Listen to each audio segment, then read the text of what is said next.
محترم جناب عالی رئیس جمهوری اسلامی ایران، شما را صمیمانه به خانه خودتان خیر آمدید می‌گویم.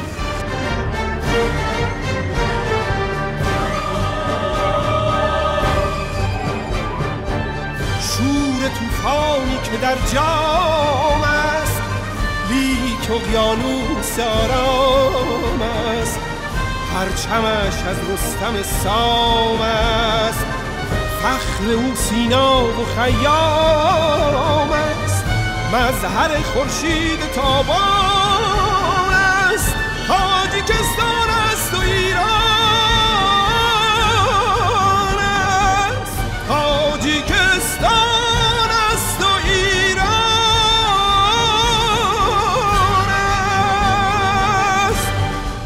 وجود ما در اینجا و شما در ایران میتونه همکاری‌های بسیار عمیق، خوب و برادرانه و صمیمی داشته باشه. ما آماده ایم. عالمی مهر و محبت ها، دست افشانی پا بر جا. عالمی مهر و محبت ها، دست افشانی پا بر جا. شهرتش از آسمان بالا، شه کتابی عالمی معنا. مهنی کز عشق و ایمان است، تاجیکستان است و ایران است. تاجیکستان است و ایران.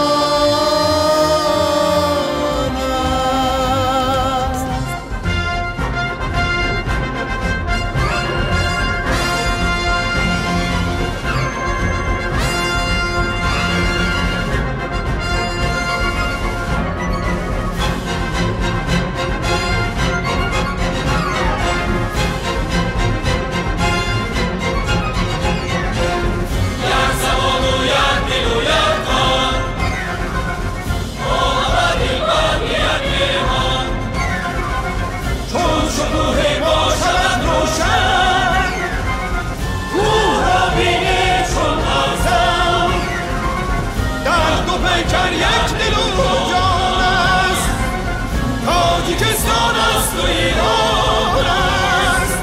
تاجیکستان است و ایران است. روح فردوسی است قولی ما، شعر حافظ مقالی ما.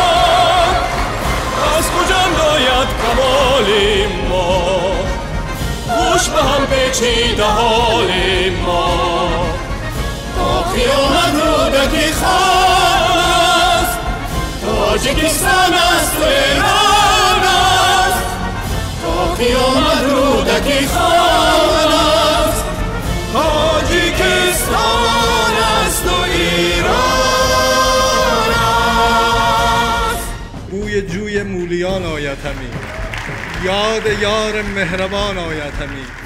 ریگ آموی و درشتی راه او، زیر پایم پرنیان آید همی.